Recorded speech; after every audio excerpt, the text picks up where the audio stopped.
Hello. चलिए, नमस्कार प्यारे साथियों, कैसे हैं आप लोग? उम्मीद है शानदार, जिंदाबाद, जबरदस्त होंगे और बहुत ही बेहतरीन तरीके से अपनी तैयारी में लगे होंगे। तो जल्दी से एक बार क्लास के साथ जुड़ेंगे ताकि आज की इस कक्षा की हम विधिवत रूप से शुरुआत कर सकें। जैसा कि आप सभी जानते हैं, ऐसे तो हमारी क्लास 8 बजे होती है, पर अब से ये क्लास जो है वो आपकी 7 बजे ही होगी। उसका कारण एक ये है कि सोनवीर भैया की क्लास आपकी 8 बजे यूट्यूब पर होती है और बहुत ही शानदार क्लास है, आप सभी लोगों के लिए परीक्षा की दृष्टि से बहुत ज्यादा जरूरी है। इसलिए इस क्लास की टाइमिंग को हमने बदला है।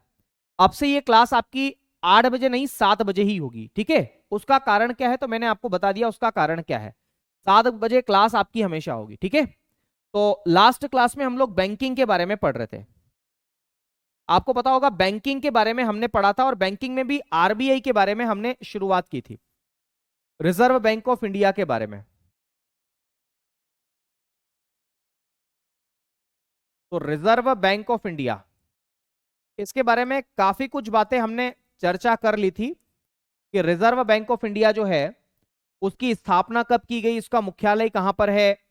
ठीक है? इसी के साथ साथ कौन सा अधिनियम था, किसकी सिफारिशों पर, ऐसी कई सारी बातें हमने यहां पर कर ली थी। ठीक है?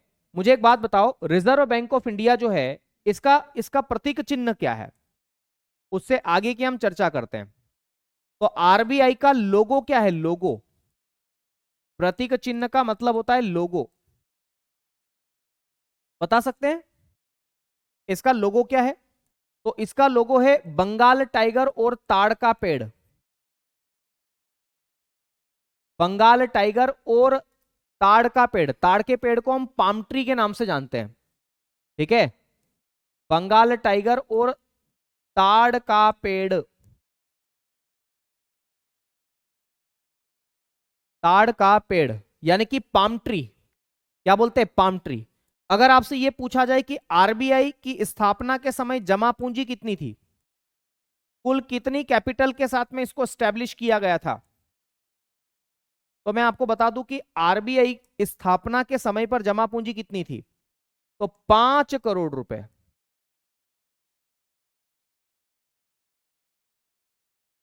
तो 5 करोड़ रुपए की जमा पूंजी के साथ इसकी स्थापना की गई थी। ठीक है? फिर अगली बात अगर मैं बात करूं मेरे साथियों, तो अगर आपसे पूछा जाए इसके गवर्नर, आरबीआई के गवर्नर,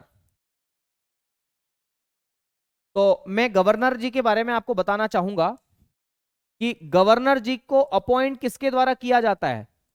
अपॉइंट बोले तो नियुक्ति। तो गवर्नर जी की नियुक्ति भारत सरकार के द्वारा की जाती है। ठीक है? भारत सरकार।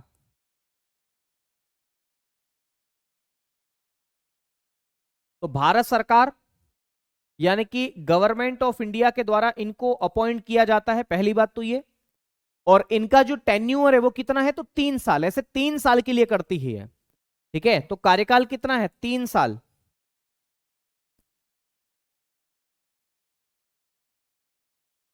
कार्यकाल बोले तो टेन्यूअर। तो इनका जो टेन्यूअर होता है वो 3 वर्ष का होता है। 3 वर्ष का इनका कार्यकाल होता है। ठीक है? अगर पूछा जाए कि आरबीआई के पहले गवर्नर कौन थे, तो सर ऑसबोर्न स्मिथ थे। क्या लिखेंगे? First governor. आरबीआई के पहले गवर्नर कौन थे?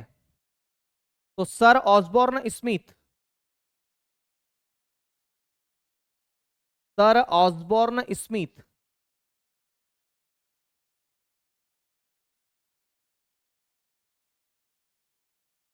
सर ऑसबोर्न स्मिथ इसके पहले गवर्नर थे।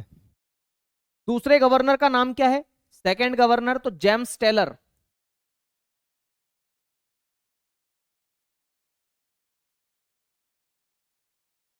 तो जेम्स टेलर दूसरे गवर्नर है। और अगर थर्ड गवर्नर की मैं बात करूं तो उनका नाम था सीडी देशमुख, जिनका पूरा नाम है चिंतामणि द्वारकानाथ देशमुख। ठीक है?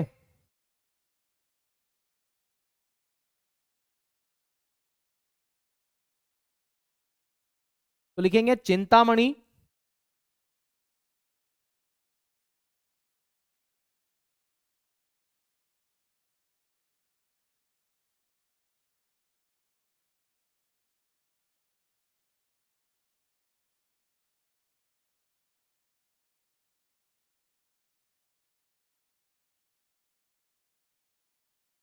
चिंतामणि द्वारकानाथ देशमुख। 25वें गवर्नर कौन है इसके?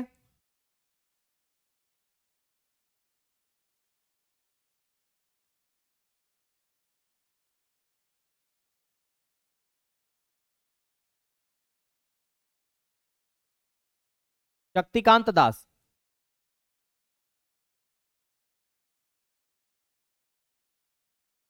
जो कि 2018 से 2024 तक रहे हैं।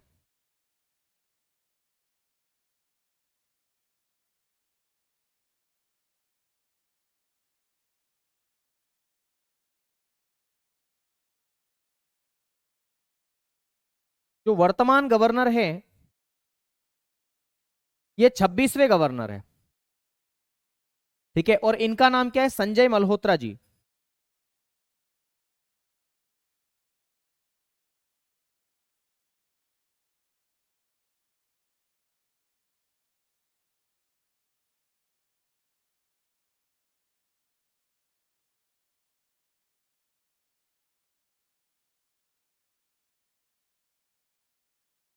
दिसंबर 2024 से। ओके, तो ये गवर्नर के बारे में मैंने आपको यहां पर बताया। गवर्नर वर्तमान में संजय मल्होत्रा जी, मैंने बता दिया 26वें हैं ये।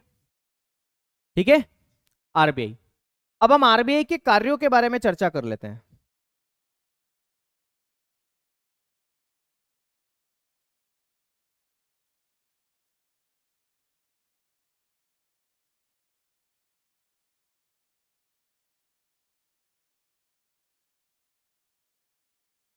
आरबीआई के प्रमुख कार्य।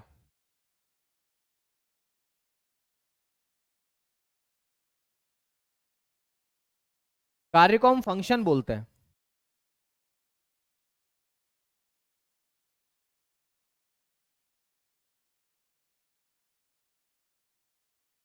बहुत सारे इसके काम हैं, जैसे नए नोट जारी करना, तो करेंसी इशू करना,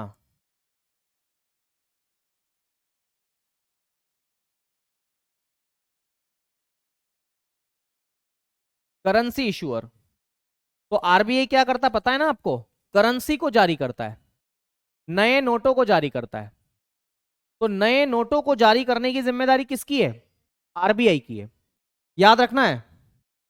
ठीक है, करेंसी जारी करने की। मैं आपको बता देता हूं अपवाद।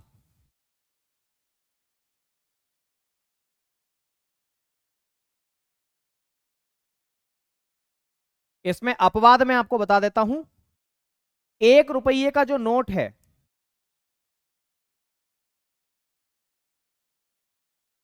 1 रुपये का नोट, वो वित्त मंत्रालय भारत सरकार द्वारा जारी होता है।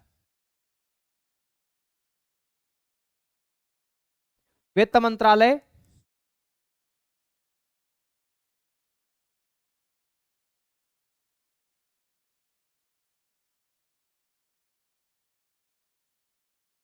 भारत सरकार के द्वारा जारी किया जाता है 1 रुपए का नोट। ठीक है, एक बात आपको मैं बता दूं कि 1 रुपए के नोट पर किसके हस्ताक्षर होते हैं। तो दूसरी बात आपको मैं यहां पर ये नोट डाउन करवा देना चाहता हूं कि 1 रुपए के नोट पर किसके हस्ताक्षर होते हैं। तो वित्त सचिव के हस्ताक्षर होते हैं।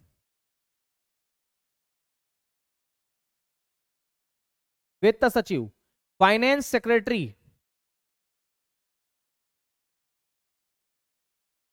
है ना? मैं अंग्रेजी में नहीं लिखूं तो ठीक है, वित्त सचिव, फाइनेंस सेक्रेटरी। ठीक है, वित्त मंत्री नहीं, वित्त सचिव है, उनके हस्ताक्षर होते हैं। और सभी सिक्के, तो याद रखना मेरे साथियों, 1 रुपये का नोट एवं सभी सिक्के, सभी सिक्के जितने भी कॉइन्स हैं वो सबके सब किसके द्वारा जारी किए जाते हैं? तो वित्त मंत्रालय के द्वारा जारी किए जाते हैं। अच्छा, नोट जारी करने के लिए एक पद्धति को अपनाता है ना? तो लिखेंगे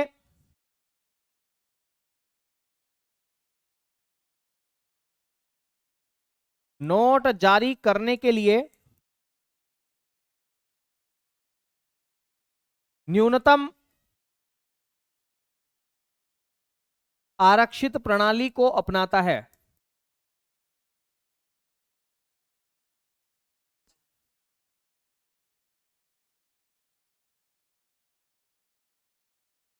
ठीक है, न्यूनतम आरक्षित प्रणाली। ठीक है मेरे प्यारे भाई, तो मैं कहना यह चाहता हूं कि नोट जारी करने के लिए न्यूनतम आरक्षित प्रणाली को अपनाता है।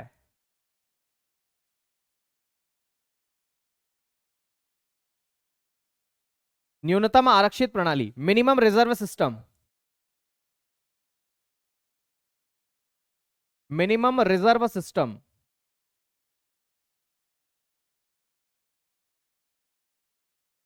न्यूनतम आरक्षित प्रणाली को अपनाता है।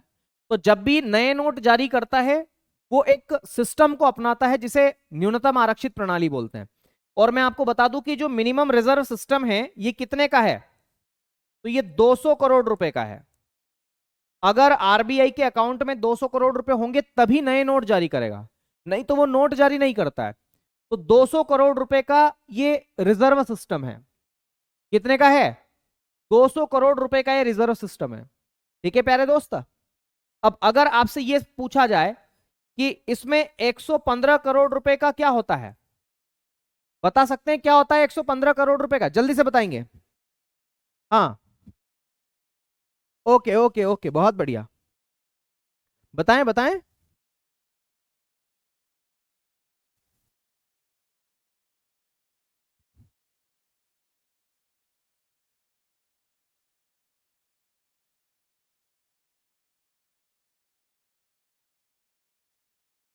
115 करोड़ रुपए का क्या होता है? गोल्ड होता है क्या? अरे भाई, है, मैंने पढ़ाया था आप लोगों को। 115 करोड़ रुपए का क्या होता है बताएंगे? बहुत बढ़िया, गोल्ड, गोल्ड गोल्ड। तो 115 करोड़ रुपए का इसमें गोल्ड होता है, स्वर्ण होता है, स्वर्ण बोलते हैं इसे, स्वर्ण। और 85 करोड़ रुपए जो है, 85 करोड़ रुपए, ये विदेशी प्रतिभूतियां, फॉरेन सिक्योरिटी, मतलब विदेशी मुद्रा भी हो सकती है, विदेशी प्रतिभूतियां होती है। अगर 200 करोड़ रुपए आरबीआई के अकाउंट में है तभी नया नोट जारी होगा, नहीं तो नई मुद्रा जारी नहीं की जाती है। याद रखना है, नई मुद्रा ऐसे ही जारी नहीं की जाती है। ओके, चलिए बहुत बढ़िया।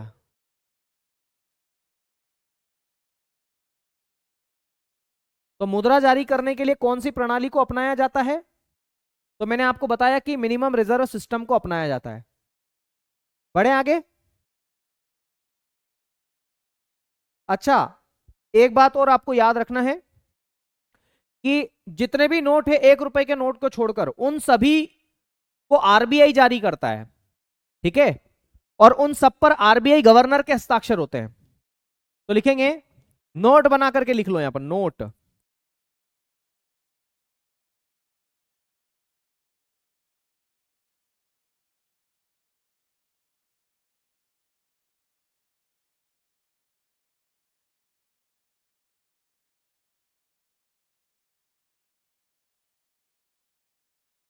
एक रुपए के नोट को छोड़कर सभी नोट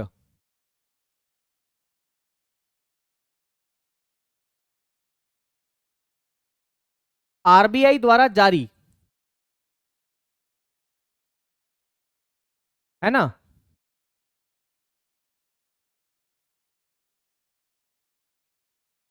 तथा उन पर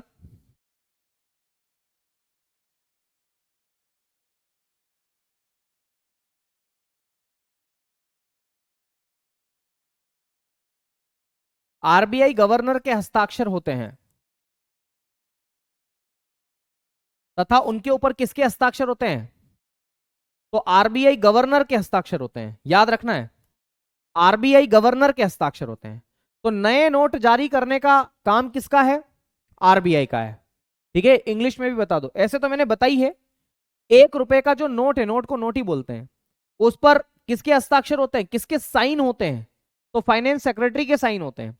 बाकी जितने भी करेंसी, जितने भी नोट है, उन सब पर किसके साइन होते हैं? तो याद रखना आरबीआई गवर्नर के साइन होते हैं। ठीक है, ओके। अगली बात मेरे साथियों, बैंकों को लाइसेंस देना इसका दूसरा काम है। नए बैंकों को लाइसेंस देना, नए बैंकों को लाइसेंस देना,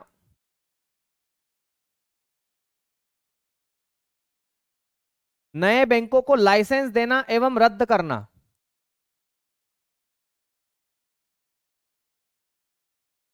तो लाइसेंस प्रोवाइड करना और कैंसिल करना, providing and cancelling the license for new bank.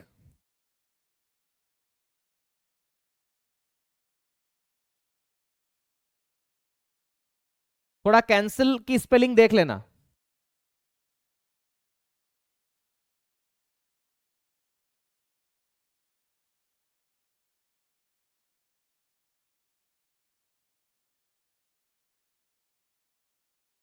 Okay, तो ये नए बैंकों को क्या देती है? लाइसेंस देती है, लाइसेंस। ठीक है ना, या उनके लाइसेंस को रद्द भी करती है, जब वो ठीक ठाक काम नहीं करती तो उनके लाइसेंस को कैंसिल कर देती है। ठीक है, अगली बात मेरे साथियों, मुद्रा जारी करना हो गया। ठीक है, ये सरकार का बैंक है, तो सरकार का बैंक है ये। तो आरबीआई जो है वो सरकार का बैंक है, गवर्नमेंट बैंकर।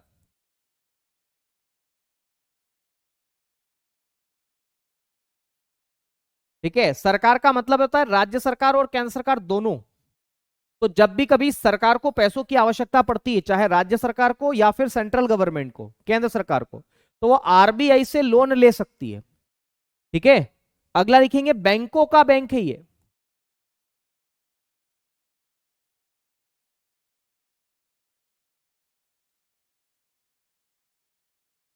बैंकर्स बैंक आप इसे बोलते हैं।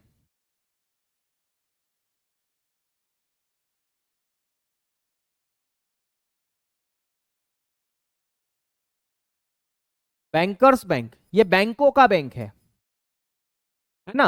जब भी कभी कमर्शियल बैंकों को, ठीक है, पैसों की आवश्यकता पड़ती है ना, तो वो इनसे लोन ले सकते हैं। तो ये बैंकर्स बैंक है। आ गई बात समझ में? Bankers bank. इसके अलावा अगर मैं बात करूं तो ये बैंकों, ये अंतिम ऋणदाता है। आरबीआई बैंकों का अंतिम ऋणदाता है।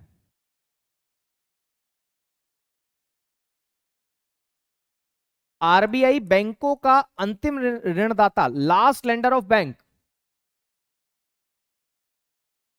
मतलब जब भी कभी किसी को पैसा नहीं मिलता है, कमर्शियल बैंकों की मैं बात कर रहा हूं, तो है ना, तो ये आरबीआई देता, अंतिम ऋणदाता। तो लास्ट लेंडर ऑफ बैंक। तो जितने भी कमर्शियल बैंक है, अगर उनको कहीं से पैसा नहीं मिलता है तो आरबीआई उनको लोन देती है। इसीलिए अंतिम ऋणदाता बोलते हैं आप इसे। जैसे मान लो मुझे पैसों की आवश्यकता है, मैं अपने दोस्तों को फोन लगा लिया, सबको फोन लगा लिया, ठीक है, मैंने कहा भाई मुझे पैसों की आवश्यकता। मान लो मेरे किसी दोस्त ने हाँ नहीं करी, क्योंकि उनके पास मान लो पैसा नहीं है, किसी ने भी हाँ नहीं किया, तो फिर मैं फाइनली अपने पापा को फोन लगाता हूं कि पापा पैसा चाहिए मुझे। तो पापा मेरे पैसा डाल देते हैं। तो मेरे लिए अंतिम ऋणदाता, लास्ट लेंडर कौन है? मेरे पिताजी है। ठीक है, लास्ट लेंडर कौन है? मेरे पिताजी है, मेरे पिताजी। ठीक है, इसके अलावा अगर हम बात करें मेरे साथियों, और क्या क्या काम है इसका, तो ये विदेशी मुद्रा भंडार का संरक्षक है, कस्टोडियन। तो आरबीआई विदेशी विनिमय भंडार, foreign exchange reserve, foreign exchange reserve, FER हम इसे शॉर्ट फॉर्म में बोलते हैं, विदेशी विनिमय भंडार का संरक्षक।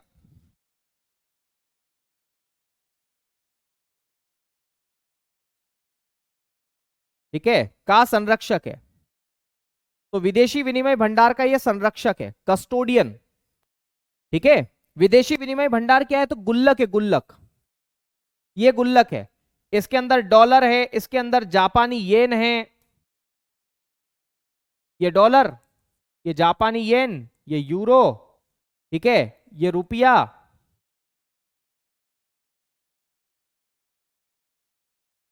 ओके,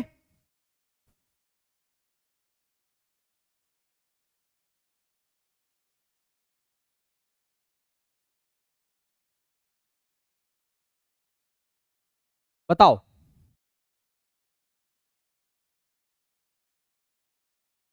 बढ़े आगे। इसके अलावा अगर मैं बात करूं मेरे साथियों, तो अगला बिंदु लिखेंगे, आरबीआई वित्तीय समावेशन को बढ़ावा देता है। वित्तीय समावेशन,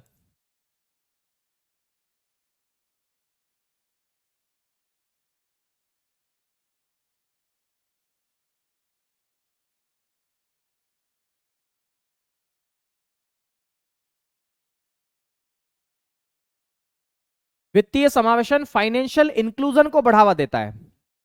अब मैं आपको बताता हूं ये फाइनेंशियल इंक्लूजन क्या होता है, अगले पेज पर आपको बता दूंगा, फिलहाल यहां लिख लो वित्तीय समावेशन को बढ़ावा देता है ना, वित्तीय समावेशन को ये बढ़ावा देता है, इतना भर आपको याद रखना। इसके अलावा एक और लिखेंगे, ये जागरूकता को बढ़ावा देता है, वित्तीय जागरूकता को बढ़ावा देना।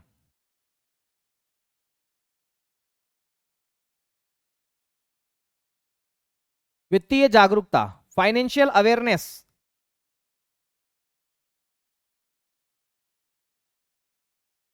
फाइनेंशियल अवेयरनेस, इसको बढ़ावा देता है ये। भाई लोगों को कैसे धोखाधड़ी से बचाया जा सके, वो सारे हैं। ठीक है, बढ़े आगे। हाँ, ये सारे फंक्शन है आरबीआई के, आरबीआई के सारे फंक्शन है ना। अभी मैं आपको वित्तीय समावेशन बताता हूं क्या होता है। फिलहाल एक बार रिवीजन करवा देता हूं मैं, देखो। आरबीआई नए नोट जारी करता है, जितने भी नए नोट है उसको जारी करता है, लेकिन इसका अपवाद क्या है, मैंने बताया कि इसके अपवाद ये कि 1 रुपए का नोट आरबीआई जारी नहीं करता, तो फिर कौन जारी करता है, वित्त मंत्रालय जारी करता है। भारत सरकार का जो वित्त मंत्रालय है वो जारी करता है, और उसके ऊपर हस्ताक्षर होते हैं वित्त सचिव के, वित्त मंत्री के नहीं, वित्त सचिव के, फाइनेंस सेक्रेटरी के हस्ताक्षर होते हैं। और नोट जारी करने से पहले आरबीआई की एक सिस्टम को अपनाता है जिसे बोलते हैं न्यूनतम आरक्षित प्रणाली, मिनिमम रिजर्व सिस्टम। इस सिस्टम में आरबीआई के पास में 200 करोड़ रुपए होने चाहिए।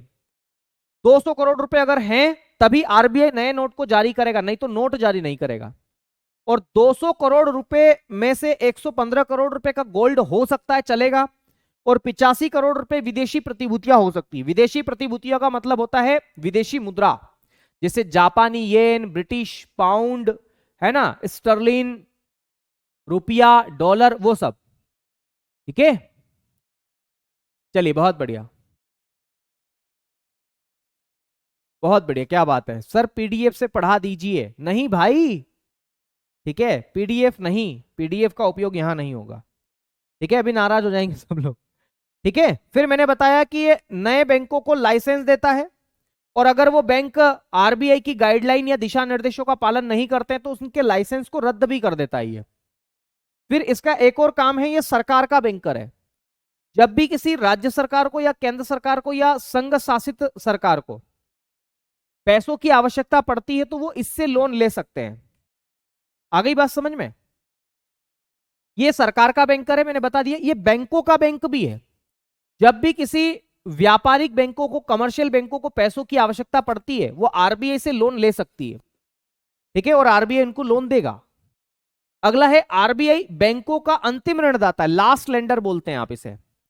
अगर मान लो किसी बैंक को पैसा कहीं से भी नहीं मिल रहा है तो वह आरबीआई से पैसा उधार ले सकता है, तो लास्ट लेंडर आप इसे बोलते हैं। इसके अलावा ये विदेशी विनिमय भंडार जो कि एक गुल्लक है उसका संरक्षक है, कस्टोडियन, उसकी देखरेख करता है। ठीक है, इसके अंदर सारी विदेशी मुद्राएं होती है। फिर मैंने बताया वित्तीय समावेशन को बढ़ावा देता है, और फिर मैंने बताया ये वित्तीय जागरूकता को बढ़ावा देता है ताकि लोगों को धोखाधड़ी से बचाया जा सके। अब मैं आपको ये बताता हूं कि वित्तीय समावेशन होता क्या है, फाइनेंशियल इंक्लूजन। तो मैं अगला पेज यहां पे लिख रहा हूं, वित्तीय समावेशन।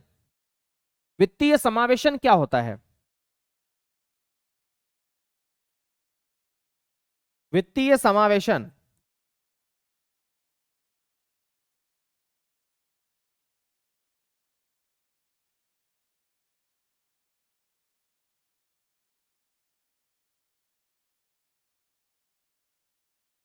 फाइनेंशियल इंक्लूजन, ये होता क्या है?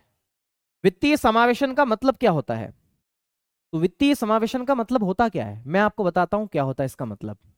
वित्तीय समावेशन का मतलब होता है कि वंचित वर्गों को वंचित वर्गों को बैंकों की मुख्य धारा से जोड़ना। वंचित वर्गों को बैंकों की मुख्य धारा से जोड़ना। मुख्य धारा का मतलब होता है मेन स्ट्रीम, है ना, या बैंकिंग गतिविधियों से जोड़ना है, ऐसा लिखो यार आप। वंचित वर्ग यानी कि जो डिप्राइव्ड क्लासेस के लोग हैं, जिसके अंदर गरीब लोग आते हैं, महिलाएं आती है, बच्चे आते हैं, सबको, ठीक है, तो वंचित वर्गों को बैंकिंग गतिविधियों से जोड़ना। बैंकिंग गतिविधि, बैंकिंग एक्टिविटी से जोड़ना। बैंकिंग गतिविधियों से जोड़ना क्या कहलाता है? वित्तीय समावेशन कहलाता है। अरे कुल मिलाकर के उनके बैंक अकाउंट ओपन करना या बैंकों में उनका खाता ओपन करना। बैंक अकाउंट ओपन करना, इसी को बोलते हैं वित्तीय समावेशन, फाइनेंशियल इंक्लूजन। ठीक है, ओके। अगली बात, अच्छा, भारत में वित्तीय समावेशन के लिए कौन सी योजना चलाई गई? तो 2014 में प्रधानमंत्री जनधन योजना, पीएम जनधन योजना चलाई गई थी। आपको पता है ना, प्रधानमंत्री जनधन योजना में जीरो बैलेंस पर अकाउंट ओपनिंग किए गए थे। जीरो बैलेंस पर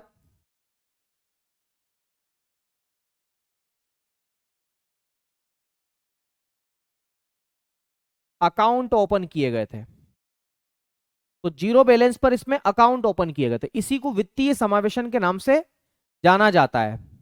ठीक है, प्रियांशु गुप्ता कह रहे नहीं समझ पा रहे। अरे मेरे लाल टमाटर पीले नीले हरे, मैं ये कहना चाह रहा हूं कि मान लो तुम किसी गांव में रहते हो, और गांव में रहते हो, तुम्हारा कोई बैंक अकाउंट नहीं है, तुमको फोन पे गूगल पे चलाना नहीं आता है, तो तुम पिछड़े हुए व्यक्ति हो, तुम वंचित हो। अब किस चीज से वंचित हो? बैंकिंग गतिविधियों से वंचित हो, बैंकिंग एक्टिविटीज से वंचित हो। तो तुम्हारा सबसे पहले तो बैंक में अकाउंट खुलवाएंगे। अकाउंट खुलवाने के बाद में तुमको डेबिट कार्ड दिया जाएगा, एटीएम कार्ड बोल देते हैं आपकी भाषा में। फिर तुमको फोन पे कनेक्ट करवाया जाएगा मोबाइल से, और अगर तुम फोन पे भी चलाना सीख गए तो हमने बोला कि वित्तीय समावेशन हो गया। वित्तीय समावेशन का मतलब होता है प्रियांशु को या किसी भी व्यक्ति को या किसी भी महिला को, पुरुष को, बूढ़े को, बच्चे को, नंगे को, किसी को भी बैंकिंग खाता ओपन करके देना, बैंकों से जोड़ना, इसको बोलते हैं वित्तीय समावेशन। और ये भी समझ में नहीं आ रहा तो बेटा अगली बार फिर तैयारी करेंगे, ठीक है, उसमें भी इकोनॉमिक्स में ही पढ़ाऊंगा। ठीक है, ये मैं कह रहा हूं, इतना भी समझ में नहीं आ रहा है, बताओ। हाँ जी, बढ़े आगे। चलिए, तो वित्तीय समावेशन आप इसे कहते हैं। ये आरबीआई के कार्य मैंने आपको बता दिए। अब मैं आपको बताता हूं आरबीआई का एक महत्वपूर्ण कार्य है, और वो क्या है पता है आपको? आरबीआई का महत्वपूर्ण कार्य है मौद्रिक नीति का निर्माण करना। ठीक है, तो चलो मैं अगले पेज पर ही लिख देता हूं, यहां पर लिखता हूं मौद्रिक नीति।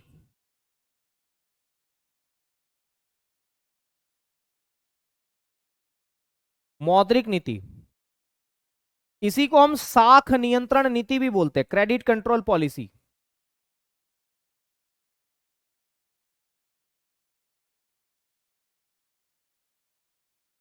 साख नियंत्रण नीति,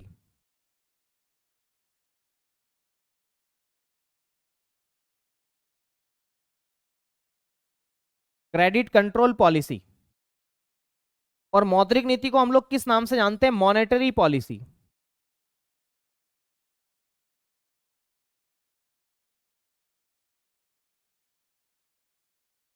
मॉनेटरी पॉलिसी। तो अगर सवाल पूछा जाए कि मौद्रिक नीति साख नियंत्रण नीति किसके द्वारा बनाई जाती है? तो मैं आपको बताता हूं किसके द्वारा बनाई जाती है। इसका निर्माण या फॉर्मेशन किसके द्वारा किया जाता है? तो इसका निर्माण या फॉर्मेशन किया जाता है आरबीआई, आरबीआई की मौद्रिक नीति समिति के द्वारा। आरबीआई की मौद्रिक नीति समिति, और मौद्रिक नीति समिति को हम लोग बोलते हैं एमपीसी। एमपीसी द्वारा किया जाता है। मॉनेटरी पॉलिसी कमिटी,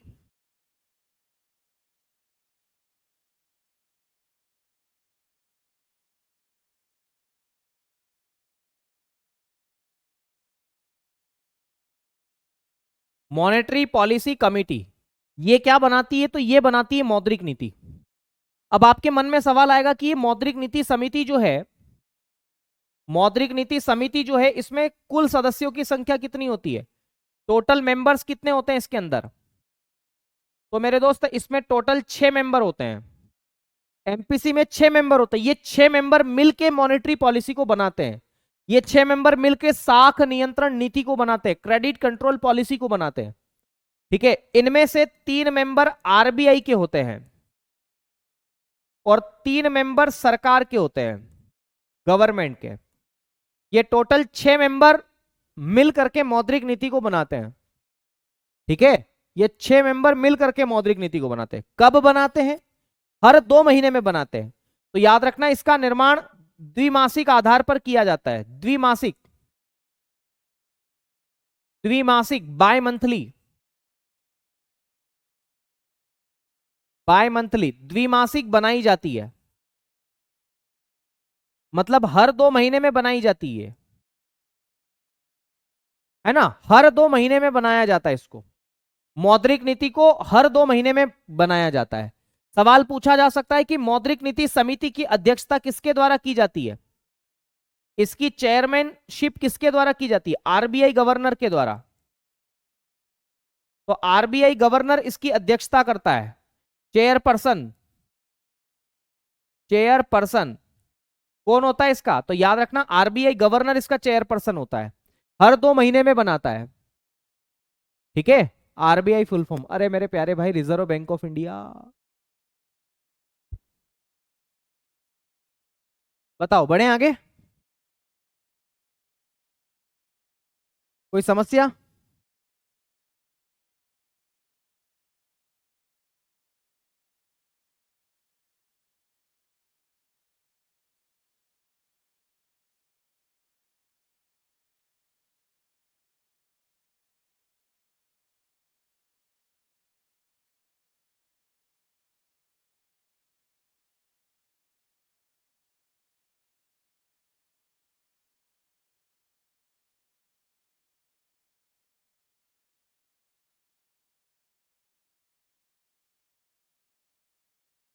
चलिए बढ़े आगे। बहुत बढ़िया। दलपत सिंह सर, ऐसे पढ़ाओगे तो एग्जाम के बाद भी सिलेबस पूरा नहीं होगा बेटा। पहली फुर्सत में निकल लो, है ना? तुम्हारे लिए सिलेबस पूरा नहीं हो पाएगा। ठीक है, द्विमासिक आधार पर बनाई जाती है। अब अगली बात दोस्तों, मेरे याद रखना कि मौद्रिक नीति के कितने प्रकार है। तो मौद्रिक नीति के कितने प्रकार है? मॉनेटरी पॉलिसी कितने प्रकार की होती है? टाइप कितने इसके? तो इसके 2 प्रकार है। कितने प्रकार है इसके? 2 प्रकार। ठीक है, सबसे पहला प्रकार होता है जिसे बोलते हैं कठोर मौद्रिक नीति, टाइड मॉनेटरी पॉलिसी। कठोर मौद्रिक नीति, इसको हम लोग बोलते हैं tight monetary policy, tight monetary policy. और दूसरा होता है सस्ती मौद्रिक नीति।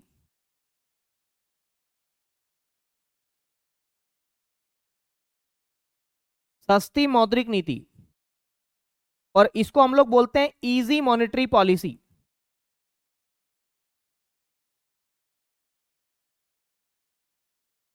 तो मॉनेटरी पॉलिसी कितने प्रकार की? 2 प्रकार की, कठोर और सस्ती।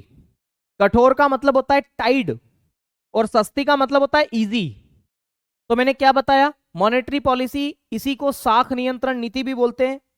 किसके द्वारा अपना बनाई जाती है? ये आरबीआई की मौद्रिक नीति समिति के द्वारा बनाई जाती है, मॉनेटरी पॉलिसी कमेटी, जिसमें कुल सदस्य 6 होते हैं, 3 आरबीआई के और 3 गवर्नमेंट के। ठीक है, इसकी अध्यक्षता आरबीआई गवर्नर करता है। कब बनाई जाती है? हर 2 महीने में बनाई जाती है। कितने प्रकार की होती है? 2 प्रकार की होती है। ठीक है, चलिए अब मैं आपको बताता हूं कठोर मौद्रिक नीति क्या होती है। कठोर मौद्रिक नीति, टाइट मॉनेटरी पॉलिसी, कठोर मौद्रिक नीति।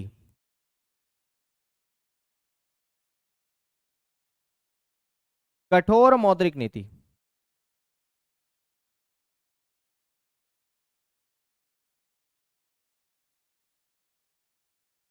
टाइट मॉनेटरी पॉलिसी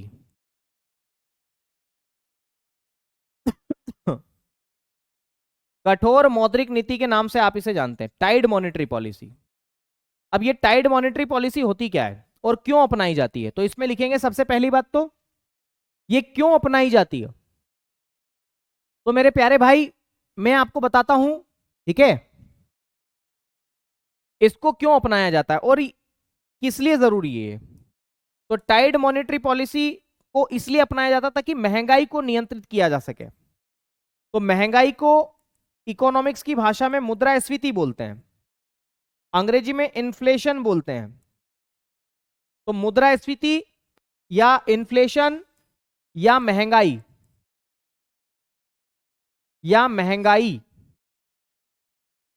को नियंत्रित करने के लिए या कंट्रोल करने के लिए, नियंत्रित का मतलब होता है कंट्रोल करना, मुद्रास्फीति या महंगाई को नियंत्रित करने के लिए अपनाई जाती है।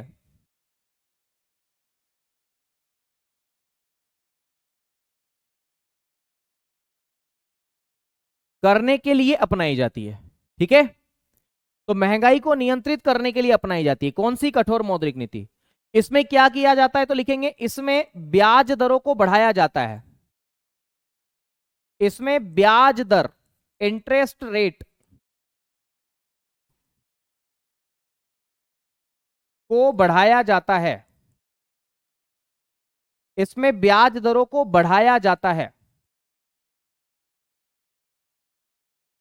इसमें ब्याज दरों को बढ़ाया जाता है ताकि बाजार में मुद्रा आपूर्ति को कम किया जा सके। अब मुद्रा आपूर्ति का मतलब होता है मनी सप्लाई। मुद्रा आपूर्ति को हम मनी सप्लाई के नाम से जानते हैं। इसका एक और नाम है, इसको तरलता भी बोल देते हैं, लिक्विडिटी। लिक्विडिटी का मतलब होता है पैसा, धन, रुपया, ठीक है, ताकि बाजार में मुद्रा आपूर्ति को कम किया जा सके। तो कम किया जा सके, ओके। तो सिंपल सी भाषा में अगर मैं आपको यहां पर बताऊं तो ब्याज दर अगर ज्यादा होगी, अगर मुझे बताओ आपको लोन चाहिए और अगर इंटरेस्ट रेट ज्यादा है तो क्या आप लोन लोगे? नहीं लोगे। और अगर आप लोन नहीं लोगे तो आपके पास में या बाजार में मुद्रा मुद्रा आपूर्ति क्या हो जाएगी? मनी सप्लाई क्या हो जाएगी? कम हो जाएगी। मनी सप्लाई या लिक्विडिटी, इसी को धन भी बोल देते हैं, वित्त भी आप इसे बोल देते हैं, कोई दिक्कत वाली बात नहीं है। तरलता, धन, वित्त क्या हो जाएगी? कम हो जाएगा। तो मुद्रा आपूर्ति बाजार में क्या हो जाएगी? कम हो जाएगी। तो कठोर मौद्रिक नीति क्यों अपनाई जाती है? ताकि महंगाई को कंट्रोल कर सके। और इसको अपनाने के लिए क्या किया जाता है? तो याद रखना, इसको अपनाने के लिए इंटरेस्ट रेट बढ़ा दी जाती है ताकि जनता कम से कम लोन ले। आरबीआई ज्यादा ब्याज पर अगर लोन देगा तो कमर्शियल बैंक लोन नहीं लेगी, ठीक है, कमर्शियल बैंक लोन नहीं लेगी, ये बात आपको याद रखना है, ठीक है। बहुत बढ़िया, शानदार शानदार शानदार, ठीक है। आगे बढ़े, ये कठोर मौद्रिक नीति। अब अगला लिखेंगे सस्ती मौद्रिक नीति, इजी मॉनेटरी पॉलिसी। सस्ती या सरल मौद्रिक नीति, सस्ती या सरल मौद्रिक नीति, सस्ती या सरल मौद्रिक नीति के नाम से आप इसे जानते हैं। आइए जरा, इजी मॉनेटरी पॉलिसी आप इसे कह देते हैं। क्या बोलते हैं आप इसे? Easy monetary policy. सस्ती या सरल इसी को बोलते हैं easy monetary policy. Easy monetary policy, इसको हम लोग और किस नाम से जानते हैं? तो इसका नाम है, इसको हम विस्तारित मौद्रिक नीति भी बोल देते हैं। विस्तारित मौद्रिक नीति, एक्सपांशनरी मॉनेटरी पॉलिसी। तो इसके अन्य नाम क्या है? तो हम इसको बोलते हैं विस्तारित मौद्रिक नीति।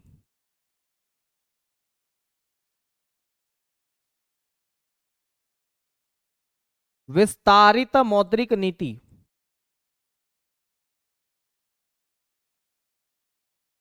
है ना? विस्तारित मौद्रिक नीति, एक्सपांशनरी,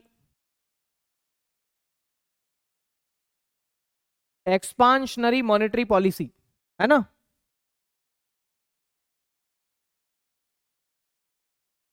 एक्सपांशनरी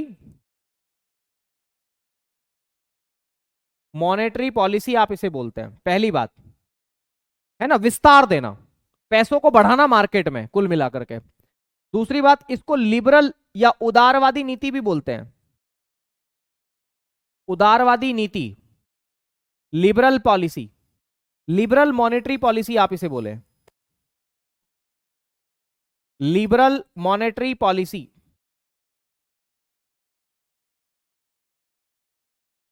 ठीक है? अब आपके मन में यह सवाल आएगा, बहुत बढ़िया, शानदार, आपके मन में यह सवाल आएगा कि इसमें क्या किया जाता है, तो लिखेंगे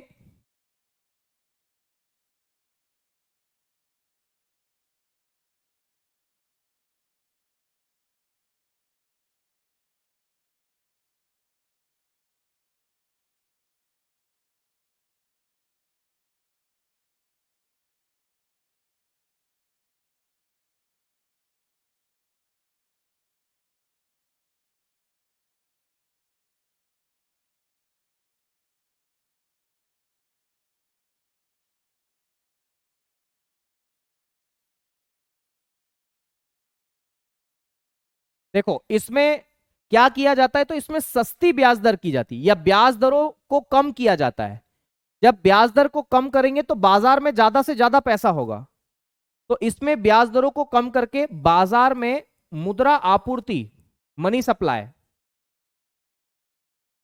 मुद्रा आपूर्ति मनी सप्लाई यानी कि धन, पैसा, रोकड़ा को बढ़ाया जाता है।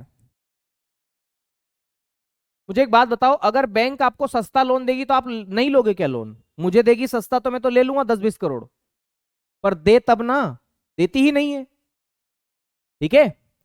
तो कुल मिलाकर के अगर मैं आपसे कहूं मोटी मोटी बातें, तो अगर अगर ब्याज कम होगा, अगर इंटरेस्ट रेट कम होगी, ब्याज दर कम होगी, तो मार्केट के अंदर मुद्रा आपूर्ति क्या हो जाएगी? बढ़ जाएगी। मुद्रा आपूर्ति या धन जो है वो क्या हो जाएगा? बढ़ जाएगा, मनी सप्लाई बढ़ जाएगी। ठीक है? सस्ती मौद्रिक नीति में ये होता है। अच्छा, सस्ती मौद्रिक नीति किस खतरे से निपटने के लिए अपनाई जाती है? तो सस्ती मौद्रिक नीति जो है वो किस खतरे से निपटने के लिए अपनाई जाती है? तो याद रखना मेरे दोस्त, ये मंदी की स्थिति से निपटने के लिए अपनाई जाती है। जैसे कठोर मौद्रिक नीति महंगाई से निपटने के लिए अपनाई जाती है, वैसे ये मंदी से निपटने के लिए। तो मंदी से, मंदी का मतलब होता है डिप्रेशन, डिप्रेशन, मंदी से। अब आपके मन में सवाल आएगा, सर ये मंदी क्या है? बंदी तो सुना है, मंदी नहीं सुना है। ठीक है? तो मंदी से निपटने के लिए अपनाई जाती है, मंदी से निपटने हेतु अपनाई जाती है। अब आपके मन में ये सवाल आएगा, ये मंदी क्या है भाई? डिप्रेशन का क्या मतलब है? कहने का सिंपल सा ये मतलब है, डिप्रेशन होता क्या है? एक तो वो डिप्रेशन होता है जिसमें गुरुजी हम चले जाते हैं, नहीं। मंदी का मतलब होता है बाजार में मांग बहुत ज्यादा है ना? सॉरी, बाजार में मांग बहुत कम है, डिमांड बहुत कम है, किंतु सप्लाई बहुत ज्यादा है। मतलब लोग डिमांड नहीं कर रहे हैं किसी वस्तु या सेवा की, लेकिन मार्केट में सप्लाई बहुत ज्यादा है। टमाटर की डिमांड ही नहीं है, लेकिन मार्केट में हर दुकानों पर टमाटर ही टमाटर पड़े, तो दुकानदार क्या बोलेगा? अरे बोलेगा सस्ता ले जाओ यार। ऐसी स्थिति में प्राइस भी क्या हो जाती? कम हो जाती है, प्राइस भी कम हो जाती है। तो मंदी का मतलब होता है बाजार की ऐसी स्थिति जिसमें डिमांड बहुत कम हो लेकिन सप्लाई बहुत ज्यादा हो। ठीक है, तो ऐसी स्थिति को मंदी कहा जाता है। क्या बोलते हैं? मंदी। मंदी का मतलब होता है डिप्रेशन। क्या बोलते हैं इसे? डिप्रेशन बोलते हैं, डिप्रेशन। तो ये सस्ती मौद्रिक नीति और कठोर मौद्रिक नीति मैंने दोनों आपको बताने की कोशिश की है। अब मैं अगली बात करता हूं मेरे साथियों, मौद्रिक नीति के उपकरण कौन कौन से? Instrument of monetary policy. तो लिखेंगे मौद्रिक नीति के उपकरण। मौद्रिक नीति के उपकरण, instrument of monetary policy. Instrument of monetary policy या टूल्स भी आप इसे बोल देते हैं। तो इंस्ट्रूमेंट ऑफ मॉनेटरी पॉलिसी के नाम से आप इसे जानते हैं। इंस्ट्रूमेंट ऑफ मॉनेटरी पॉलिसी, मौद्रिक नीति के उपकरण। आप सभी जानते हैं कि इसके उपकरणों को दो भागों में बांट करके देखते हैं। सबसे पहली बात मेरे साथियों, एक को बोलते हैं मात्रात्मक उपकरण। मात्रात्मक, अच्छा मात्रा है ये, मात्रा का मतलब होता है क्वांटिटी, है ना? इसको हम बोलते हैं quantitative. Quantitative tools, quantitative tools या इंस्ट्रूमेंट आप इसे बोलते हैं। एक तो ये है और दूसरा है मेरे साथियों गुणात्मक उपकरण। गुणात्मक उपकरण, गुणात्मक या इसी को बोलते हैं चयनात्मक। चयनात्मक उपकरण, गुणात्मक या चयनात्मक उपकरण। गुणात्मक या चयनात्मक, इसे बोलते हैं सिलेक्टिव टूल्स, या फिर गुण को क्या बोलते हैं? Qualitative tools. क्वालिटेटिव इंस्ट्रूमेंट या टूल्स आप इसे कह देते हैं। ओके, तो सबसे पहले तो हम क्वालिटेटिव की बात कर लेते हैं। क्वालिटेटिव में एक आता है नैतिक दबाव, मोरल सुएशन। ऐसे में जब आपको लिखाऊंगा तब इसको अंग्रेजी में भी लिखवा दूंगा, लिख ही लो यार, परेशान हो जाओगे आप लोग।